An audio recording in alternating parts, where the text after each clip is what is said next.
Hello, this is Fred, FR5ED, the 5 is silent. Wish I didn't have to spell that all the time.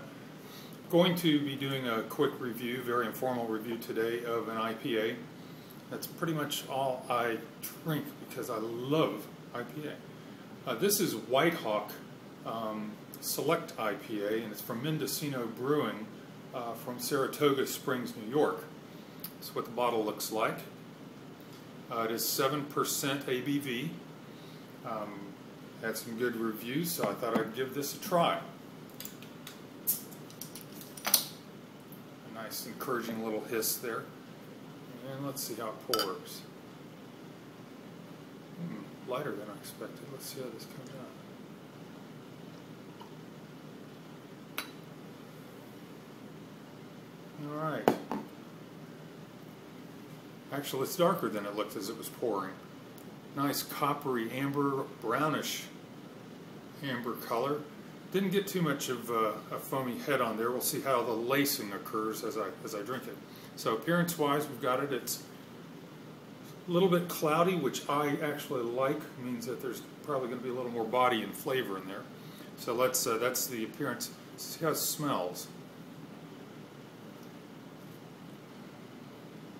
Okay, it's not bowling me over, but I am getting orange, definitely. Of course, you're going to expect orange, pine, citrus, floral. You expect those sort of notes from the hops in an IPA.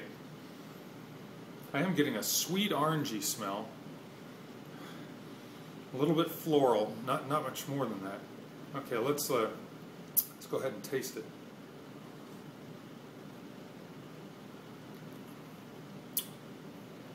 Ooh.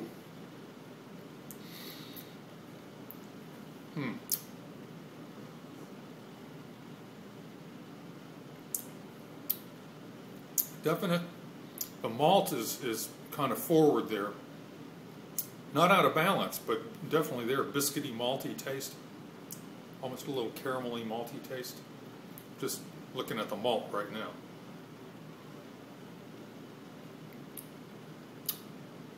Yeah, moderately carbonated, not overly carbonated, and you definitely get the malt. Sometimes there's so much effort in an IPA to get the hops to be up front that you lose the malt backbone.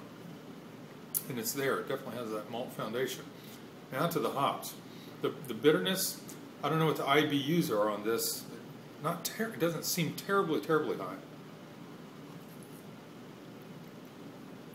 There's plenty of bitterness there. It's a good bitterness. It's not objectionable at all.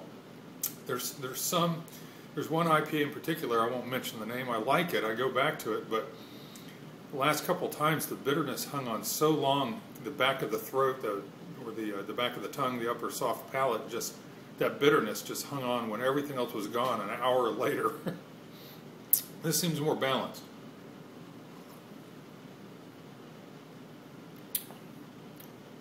Still getting that biscuit malt taste, and the hops are not getting overly pine, overly citrus, overly floral. I'm not getting any one thing standing out as a signature with these hops, and I'm not sure what hops are being used.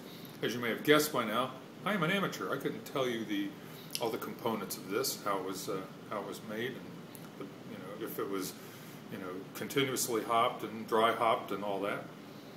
But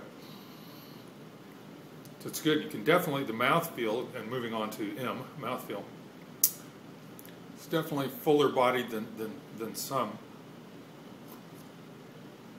partly due to the fact that there's definitely some solubles here, some cloudiness to it that's giving it a heavier body. If I were going to rate this on a 5 scale, like on brewski me, let me put this in here as a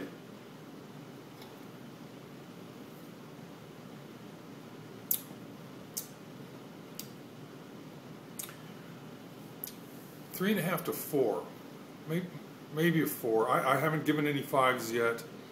I don't know that I've even given a 4.5 yet. I think 4 is the highest I've given. I think I'd give this a 3.5 to a 4. It's very drinkable. This could be a session IPA in that sense, because it is balanced. You've got You've got plenty of a malt foundation, a biscuity, caramelly malt foundation. Good body to it, a decent amount of body. A good amount of bitterness that doesn't just hang in there forever and leave you with just bitterness. And the hops are, I wish there was something more distinctive about the hops, such as a strong grapefruit overtone or something like that, but it's very balanced.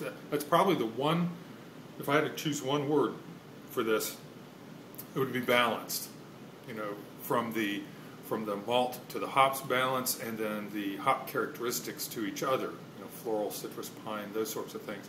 All seems quite balanced. Very pleasant. I might give it a 4 instead of a 3.5. 3.75? 76?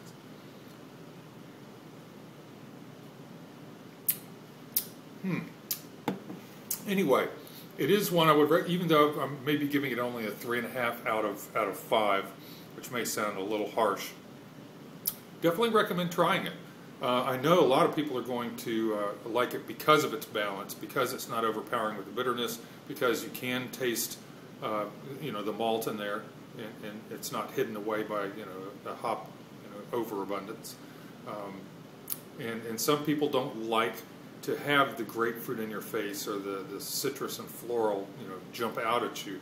In that case, those are the folks who are going to really like this. So I would, and then the overall, would I buy it again? There's probably others I'd buy ahead of it, especially since there's a lot I haven't tried yet that I would buy ahead of it again. But I would buy this again, yes. So there you have it, White Hawk Select IPA by Mendocino Brewing Company in Saratoga Springs, New York. See you later. This is FR5ED signing off.